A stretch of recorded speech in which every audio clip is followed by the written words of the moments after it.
Good morning. You're watching the morning show here on Arise News. I'm Biola Labi. Good morning. I'm Veronica Decker. Good morning. I'm Tundra Abiola. Security of lives and property of the citizens is a fundamental responsibility of any government. How safe do Nigerians feel as they prepare to go to the polls in 2019? That is what we'll be discussing after this short video on the rising spate of insecurity in Nigeria. In the past week, Boko Haram insurgents overran a major military formation in Borno State, northeast of Nigeria, killing close to 100 soldiers.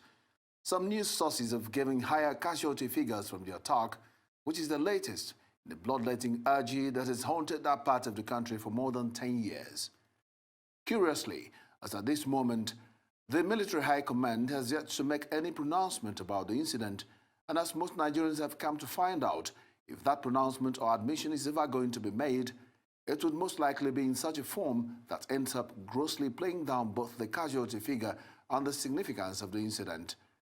Some people say it's normal and totally in sync with military traditions to keep casualty figures away from public attention as a way of keeping up the morale of fighting troops.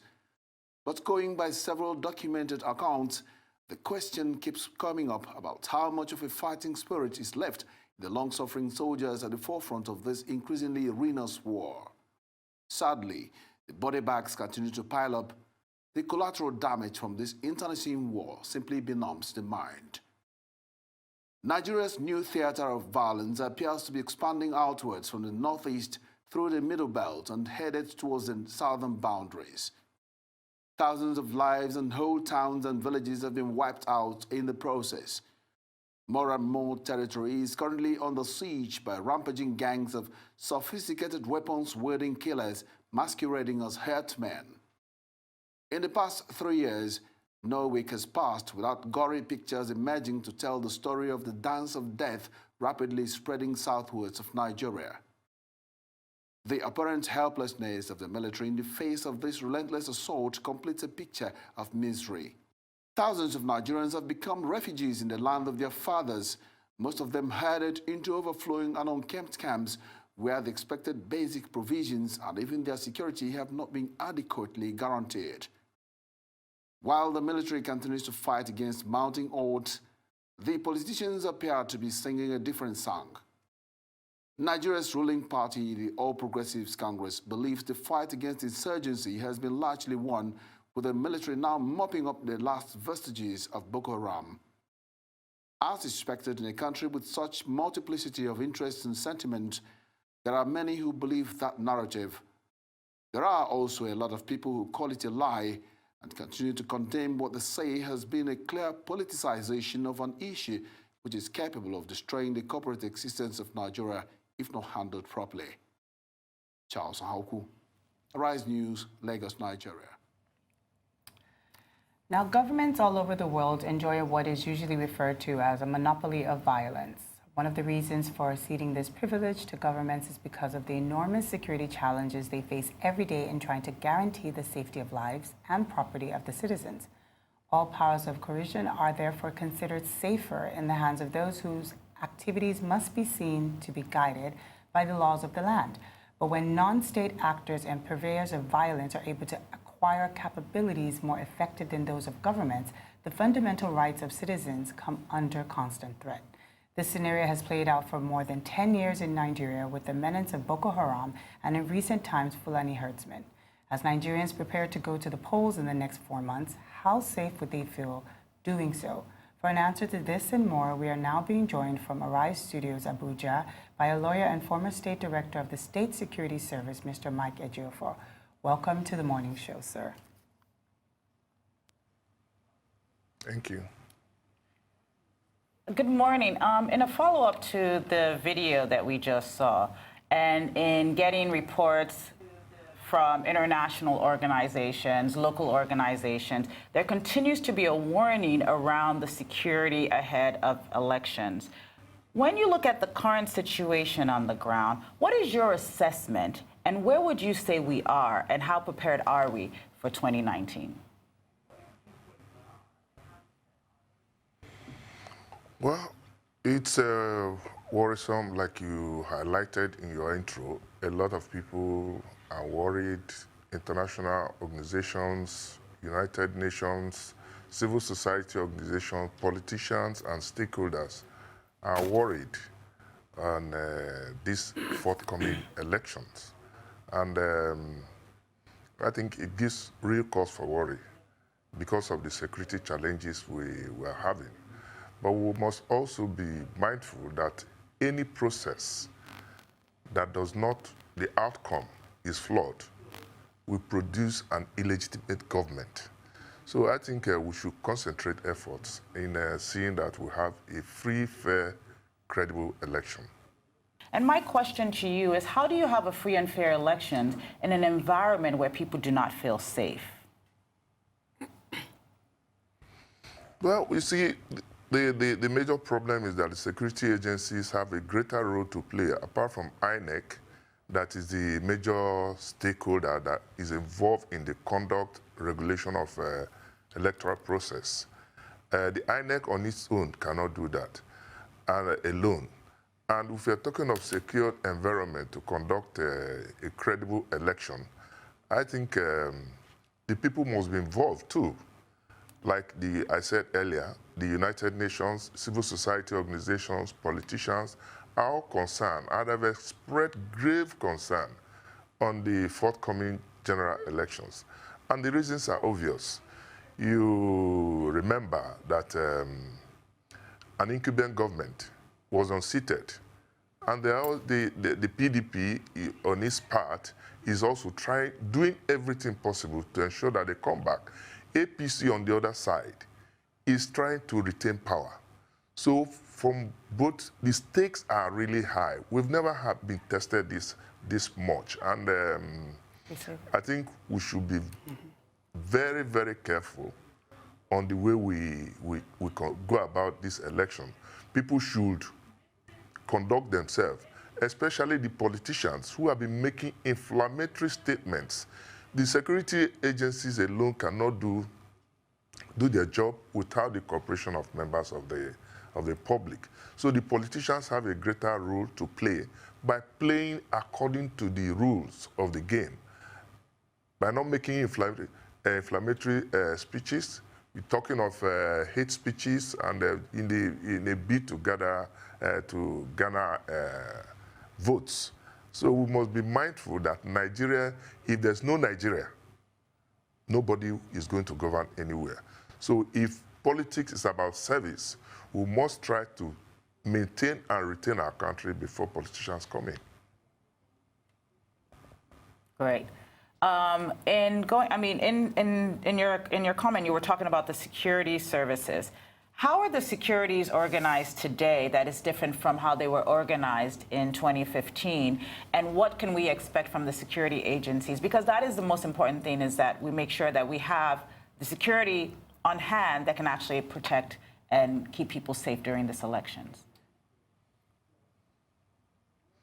Yeah, you recall that in 2015, we had a major challenge from the Northeast, especially Borno State, which led to the postponement of the election to enable the government secure that environment. But what we are seeing now, especially in the Northeast, is a real source for worry. How are we going to conduct election in the Northeast?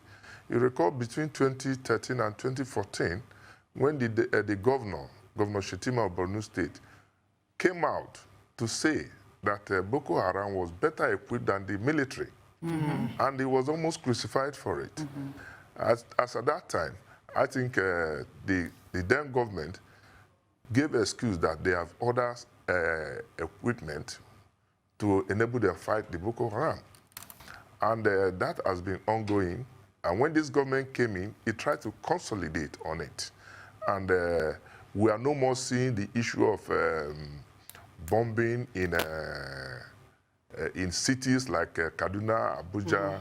But we now have a greater challenge in that area where our soldiers are killed in cold blood by the Islamic State of West African province. I think this is going beyond Boko Haram. I don't want to deviate from it. I just tried to highlight the situation in the Northeast, because they are also out to make a statement. They don't believe in democracy, and they will do everything possible, especially now that elections are upcoming, to thwart the process. Then you go to the Southeast, you have the issue of the IPOB threatening that people should not come out. The Southwest will have challenges of herdsmen, and so our security agencies are up.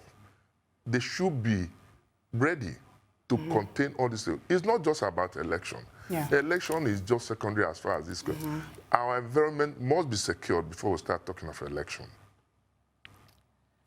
Understandably so, sir. Based on what you have just said, with the security of the nation as a whole, with the security of a nation as a whole being the greater concern, not necessarily just the attacks for the election, there seems to be a noticeable lull in herdsmen's attacks recently. Could there be a definite reason for that? And can we really say that as a whole, Nigeria is really winning the war on Boko Haram? Well, apart from all these threats that I have highlighted, we also have the issue from politicians, from the stakeholders, is the issue of the vote buying.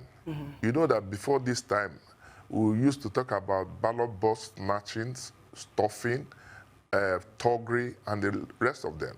But because of the sanitization, to some extent, of the process, our politicians have now adopted new tactics of vote buying. And I think that is a greater danger to our polity. If people's conscience, people cannot vote their conscience because of peanuts, you begin to wonder, what kind of human beings are we? You see, it's important that the INEC and the various agencies of government should go out to educate the people that they are mortgaging their conscience. They should be in a position to say, at least, we are voting our conscience. Let's have a credible government. People are being exploited because of a bad governance. If you look at a situation, people cannot even afford 4,000, 5,000, and you give them 5,000, they jump at it. But if basic amenities and infrastructure are provided by the people, by the government, the people will not be tempted to be taking all these peanuts, mortgaging their future and their conscience. So I believe that government should emanate from the people and not the other way around. Buying votes is a very big challenge, and I'll tell you outright that it's going to be very difficult to check, except through massive enlightenment and education, telling people of their rights, the responsibilities of government. Because of hunger, people are ready just to survive, and I think that's a big challenge we're going to face in the election. I mean, I think one of the things that you've said here that's very interesting is when we look at the people that are continually questioning and indicting our democracy, which are basically the people that are snatching votes, the people that are stealing votes, they seem to continually innovate around how they get people to, how they're rigging elections, which is now what you've said, which is buying votes. If this is one of the biggest dangers we have, on the other side of that is still the issue of security. Even if someone is going to buy your vote, you still have to leave the house to cast that vote. And for me, in 2015, we had so many people in IDP camps. We have not seen a decrease in that. People in IDP camps are still going to go out and vote, and they're still at risk when it comes to security. What I'm trying to understand is what has changed in the number of security officials, what has changed in the deployment of security officials, what can we see that is going to be different from 2015? Or are we just sort of saying we're going to only try to see how we can change hearts and minds, that everyone does the right thing? How is our security forces stacked up to make sure that we are safe when we go out there to go and vote? Yeah, you see, rigging can be conducted in several ways. And I tell you outright that without the connivance of the security agencies and INEC officials, it's going to be very difficult with the measures put in place in the process of conducting an election now. So, like I said, you take Osun and Ekiti election, for instance. You know, the first election, the first ballot, looked credible until the second election in Osun State, which was marred by security agencies. This has been confirmed by civil society organizations and observers. And I think we are in the security practice should be mindful that if we pervert the course of justice or the process, the consequence will also be on the security agencies to manage. And I can tell you that my greatest fear is that, you see, in Ekiti, for instance, you deploy 30,000 policemen. In Osun, the same thing. Where are you going to get the number of men to be deployed all over the country? We have less than 400,000 policemen all over the country. And out of these 400, over 150 of them are deployed for VIP protection. So we have less than 200, less than above 200 to conduct the election, apart from the other paramilitary like the civil defense and other allied forces that will join them. But it's going to be difficult to man the election. So I believe that the INEC should put in place measures that will be flawless and difficult to manipulate. That's the only way we can go about it. What is the role of intelligence in nipping some of these incidents in the bud before it even gets to the point where you need to man certain polling units? Surely there must be some kind of intelligence methods. How effective have they been so far? Well, I think this is where we also need to play a greater role to know the activities of politicians, even before, during, and after the election. Because before the election, their politicians are planning on what to do, on how to subvert the process. Nigerian politicians don't believe in due process. As you are going to sanitize the system, they are going ahead to see how it will be manipulated. It will shock you to know that politicians from all the political parties are going about trying to see how they manipulate the process. And some of them who are gullible are also being exploited by some fraudulent and dubious electoral officials and security agencies, giving them assurances that they will manipulate the process. But I don't see how the violence is perpetrated by the security agencies.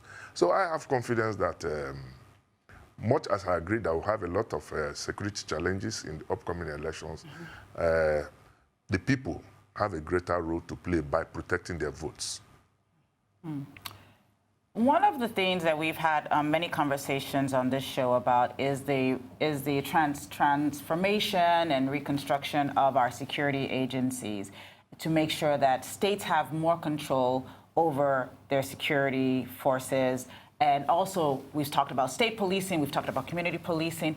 As someone that has been inside the organization, what is your take on sort of the reforms that you think Nigeria needs to look at when it comes to reforming security agencies? And what is your take on community policing and state policing? Come again with that question. One of the conversations we've had as a country is around federalism and the power of states when it comes to security services. We've talked about community policing, we've had issues around state policing. As someone that has been part of the state security services, what is your stand on the issue of community policing? What are some of the reforms that you think needs to take place around security agencies in Nigeria going forward? Well, I have been one of the advocates of community and state policing. These are two distinct issues. You know, if we talk of state police, we cannot establish state police as it is now. But that's the only way we can go, because people are conversant with the environment, they know the environment. If we are practicing true federalism, I don't see why we'll have a central force that will be giving directives from Abuja. And look at what is happening in Akwa Ibom and Bayelsa, within a space of time, you have change of more than 8 policemen, so 8 police commissioners. And I believe that our security managers should completely detach themselves from politics. And there's no way they can do it. At times, I don't blame them because they don't have a security of tenure. That is why they don't have security of tenure, because the Inspector General of Police or any of the heads of the various service chiefs can be fired at the whims and caprices of the president.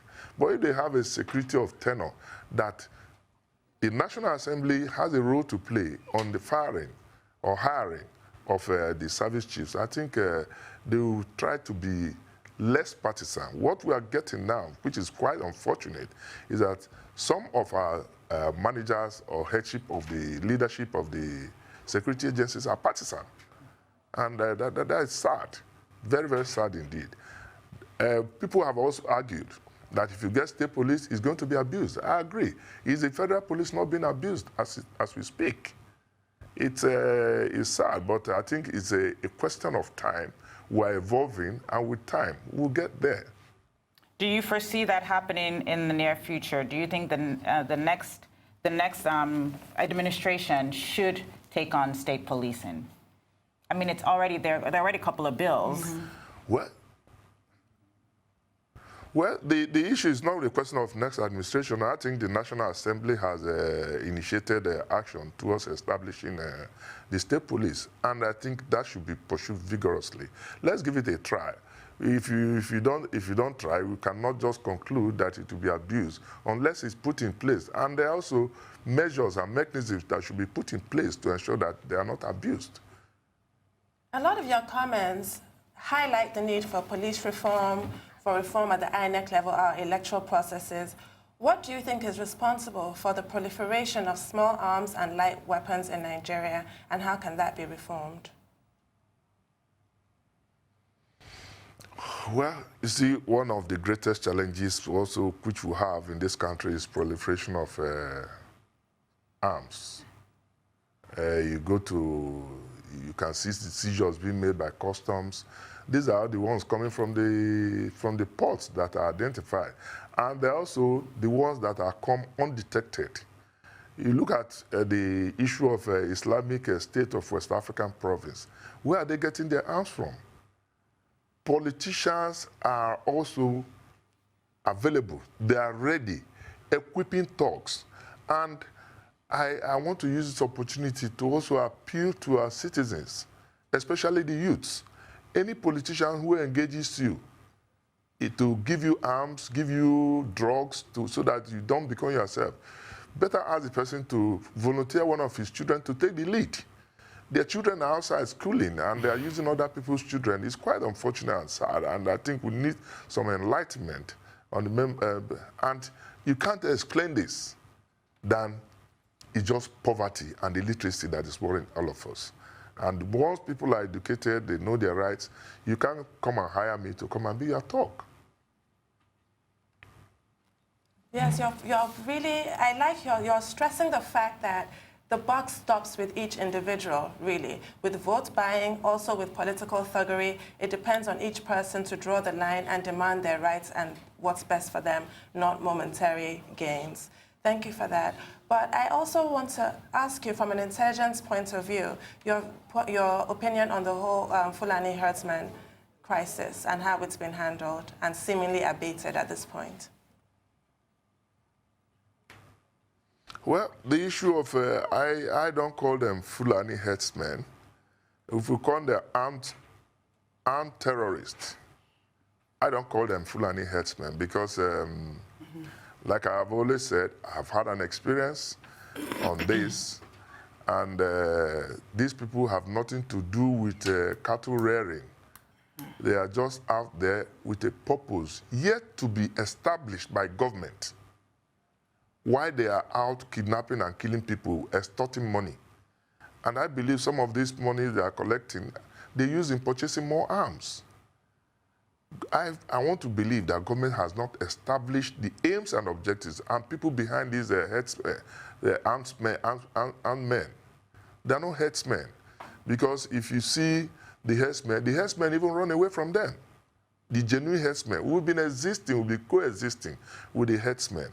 So these are terrorists which I believe are part of the expansionist program of Boko Haram.